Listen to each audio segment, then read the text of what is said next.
يا هلا يا هلا، عاملين ايه؟ يا رب تكونوا بخير. الفيديو اللي فات جبتلكوا الاختراع بتاع الغسيل الابيض. النهارده جايبالكوا الالوان. ايه الحل السحري لتنظيف البقع او الهدوم اما يكون متوسخه جامد. عارفين الصابونه القديمه بتاعت زمان؟ الصابونه دي بعت جبتها بقى، بشرتها تمام. بشرتها البشر ده، وبعدين البشر ده لما ابشره شوفوا انا هعمل بيه ايه دلوقتي. ويا جماعه ما تنسونيش باللايك، اللايك يا جماعه. المهم هبشر الصابونه كلها زي ما انتوا شايفين كلها، ما خليش فيها اي حاجه خالص. وبعدين حطيته على المسحوق بتاعي. انا بستعمل اوكسي حتى قبل المقاطعه، وانا ما بستعملش غير اوكسي. انا بالنسبه لي اوكسي حلو. ما كنتش بستعمل ولا اريال ولا برسيل، هو اوكسي بس. تمام. انا بقى حطيت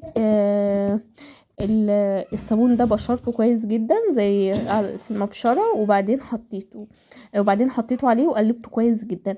وبعدين بقى عملت لي دوره غسيل كده، ورحت علقت عليها وهسيبها بقى اشغل الدوره، وابدا بقى اشوف اللي انا هعمله. من الحاجات المشجعه جدا اول ما تقومي ان انتي تبدأي يومك. طبعا بعد ان انتي تصلي، بعد ان انتي تفطري كده. اول حاجة يعني في الترويق اللي انا اقصده، اول حاجة ابدأي بانك انتي تعلقي على دورة غسيل. عندك لو دورة غسيل واحدة فقط، لا ابدأي بيها. اول ما هتبدأي بدورة الغسيل بيجيلك ايحاء كده ان انتي خلاص بدأتي، عندك استعداد ان انتي خلاص هتبدأي بقى تنظيف وترتيب واللازم منه يعني. وفعلا لما الغسيل بيبدأ يشتغل تحس ان انتي خلاص بتتشجعي وعاوزة اشوف ايه اللي وراكي. دايما دي حاجة حلوة جدا ان انتي تعمليها اول ما تبدأي دورة الغسيل. ان انتي مثلا لو دورة الغسيل انا عندي مثلا المدة مثلا ساعة ونص، انا بشوف في الساعة ونص ده انا عاوزة اعمل كذا وكذا وكذا. وبص يعني انا بظبط اول ما الغسالة ما تخلص اشوف انا عملت ايه. طبعا انا يعني بعمل ايه، بسابق نفسي، يعني اللي هو بعمل تحدي بيني وبين الغسالة. والصراحة انا الحاجة دي مشجعة بالنسبة لي جدا. انا كنت بقى دخلت على الريسبشن نضفته كويس جدا وكنسته. وبعدها بعد ما خلصت تنظيف، انا من النوع ان انا بمسك الشقه حته حته، اخلص واكنسها وانقل على الحته اللي بعديها. مش اللي هو كل حاجه عندي سايحه في بعضه، لا انا عندي بحب الترتيب والنظام في الترويق جدا. بحس ان انا فعلا انجزت، حتى لو انا حصل اي ظرف وانا بنظف او كده ان انا مضطره ان انا اسيب التنظيف، فبحس ان انا خلصت.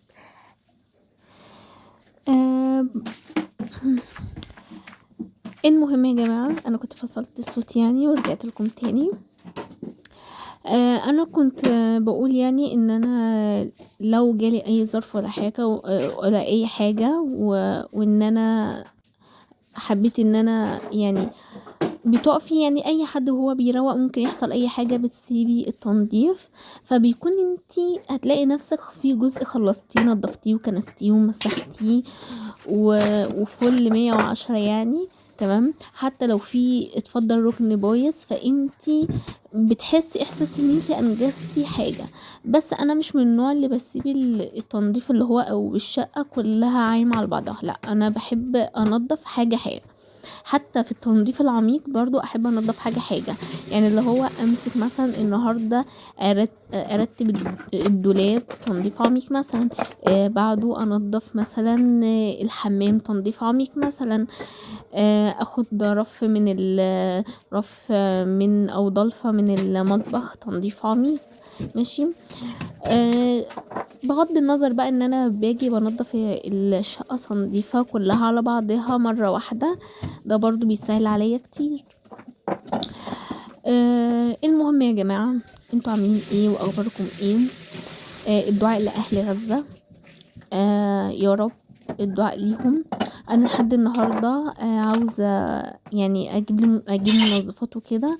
لحد دلوقتي انا مش عارفه ايه البدائل اللي انا اجيبها، فانا بفكر اجيب من ماي واي الحاجات المنظفات وكده. انا كنت يعني سمعت كذا حد ان في اللي بيشكروا في منظفات ماي واي، فانا بفكر الصراحه ان انا اجيب ايه حاجات ماي واي وكده. فانا الصراحه مش عارفه يعني انا اطلب منهم منين، يعني لو حد يعرف اطلب منين يا ريت يقول لي، يعني ان انا اطلب منهم ازاي ومنين، والتوصيل بيجي بعد قد ايه، وهم يعني التوصيل بتاعهم بسرعة ولا ايه، هيتعبوني معاهم. عشان انا بالنسبة لي اول مرة اتعامل مع ماي واي. فاتمنى حد يرد عليا في التعليقات يقول لي يعني التفاصيل ايه بالظبط يعني. ماشي، المهم كنت خلصت التنظيف. انا بالنسبه لي المطبخ ده ما كانش تنظيف عميق، انا كنت بمسح رخامات كده. انا عندي الرخام الاسود ده لازم يكون ايدي فيه 24 ساعه، عشان من النوع اللي بيتطرب جدا جدا، وانا شقتي الموقع بتاعها بيتطرب في ثانيه. يعني انا شقتي لازم تكون ايدي فيها. التراب عندي في شقتي يعني التراب بيبقى اكتر من الكركبه. انا بالنسبه لي من ناحيه الكركبه في شقتي محافظه عليها من ناحيه الكركبه، لان انا بكره الكركبه كره العمى، ما بحبش الكركبه خالص.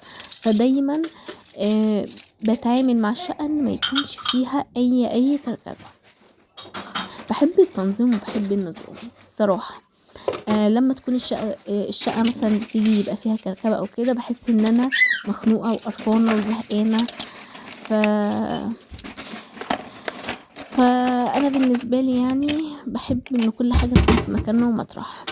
هنا بقى كنت خلصت بقى، وكان ناقص المواعين بقى ايه، غسلتها الصراحه كده مع نفسي. ما كانوش مواعين كتير كده، فقلت مواعين كتير يعني، فقلت ايه اغسلهم مع نفسي. وجيت بقى ايه الحوض، حبيت ان انا ايه اغسله معاكم.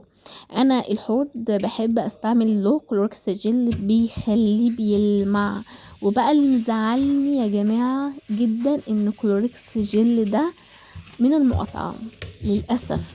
فيا جماعه لو حد يعرف بديل للكلوركس جل يا ريت تقولوا لي. انا الكلوركس جل ده بيقعد معايا كتير جدا. يعني انا جايباه من بقالي فتره من قبل المقاطعه وكده. فانا يعني عارفين انا خايفه يجي اليوم واللي يخلص فيه. فالصراحه انا بعشقه جدا جدا، وزعلانه جدا ان هو من المقاطعه. فلو في بديل له يا ريت تقولوا لي يعني. هنا كنت خلاص خلصت. خلصت. بتبقى المرحلة دي اللي احنا بنوصل ليها بتبقى مرحلة الإنجاز. فهنا كان خلاص بقى، وهنا كنت خلاص خلصت المواعين، كنت بوريها لكم يعني ان انا خلصت وكده وكله تمام.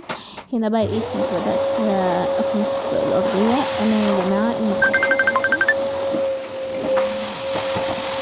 معلش يا جماعة، انا عندي هنا المكنسة بتاعتي يعني الحمد لله حلوة جدا جدا جدا معايا. انا من نوع السيراميك عندي ما بكنسوش بالمقشه العاديه، انا بكنسوش الا بالمكنسه بس. يعني المكنسه دي ما شاء الله عليها، هي باناسونيك، مش عارفه ياباني ولا ماليزي، مش فاكره والله بجد كان ايه النوع. لو عاوزين اعرف لكم النوع ايه بالظبط اقوله لكم. بجد بسم الله ما شاء الله عليها ممتازه. انا السيراميك ده من ساعه ما اتجوزت ما بكنسهوش بمقشه. انا اكنس الاطراف اللي هي الوزره بالمقشه بس المكنسه تجنيني عن المقشه. بكنس بقى بيها البلكونات اي حاجه.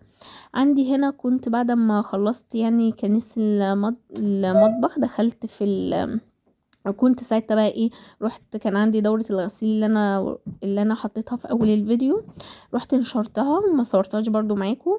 والبلكونة اللي انا بنشر فيها اللي انا كنت منضفاها الفيديو اللي فات كانت محتاجة ان هي تتكنس، فكنستها بالمكنسة. وخلصت يعني، ودخلت بقى ايه على اوضة النوم.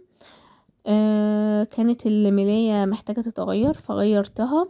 وكانت على فكرة اللي عندي الأوضة كانت محتاجة، كانت مكركبة جدا.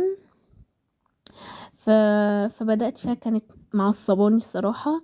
فبدأت بقى ايه، غيرت الملاية ونضفتها، وكان عندي غسيل وكده. فجيت بقى وجبت الغسيل، وهبدأ بقى ايه اطبق فيه وكده.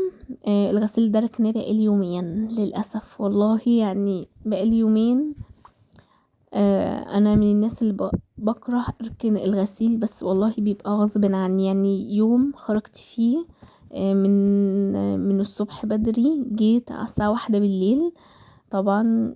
وتاني يوم برضو معرفتش، كان عندي برضو ظرف معرفتش ان انا اطبقه. فقلت بقى ايه، هصور فيديو النهاردة وهطبقه معاكم. الغسيل يا جماعة مراحل الغسيل دي بجد يعني رهيبة. يعني انتي بتروحي تفرزي الغسيل، وبعدين تغسلي، وبعدين تطلعي، وبعدين تنشري، وبعدين تطبقي وترصي في الدواليب، وبعدين تكوي. لا لا لا لا، الغسيل بجد كار مش كار يا جماعة، بجد كار مش كار.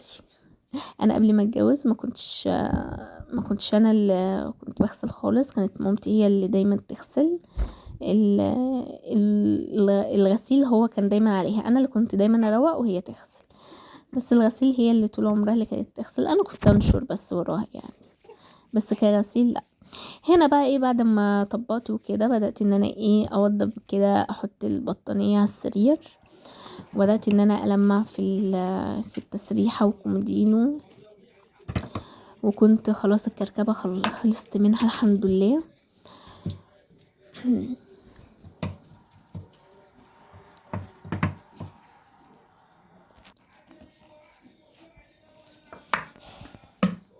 لو تلاحظوا ان انا غيرت شوية من الأوضة، من نظام الأوضة.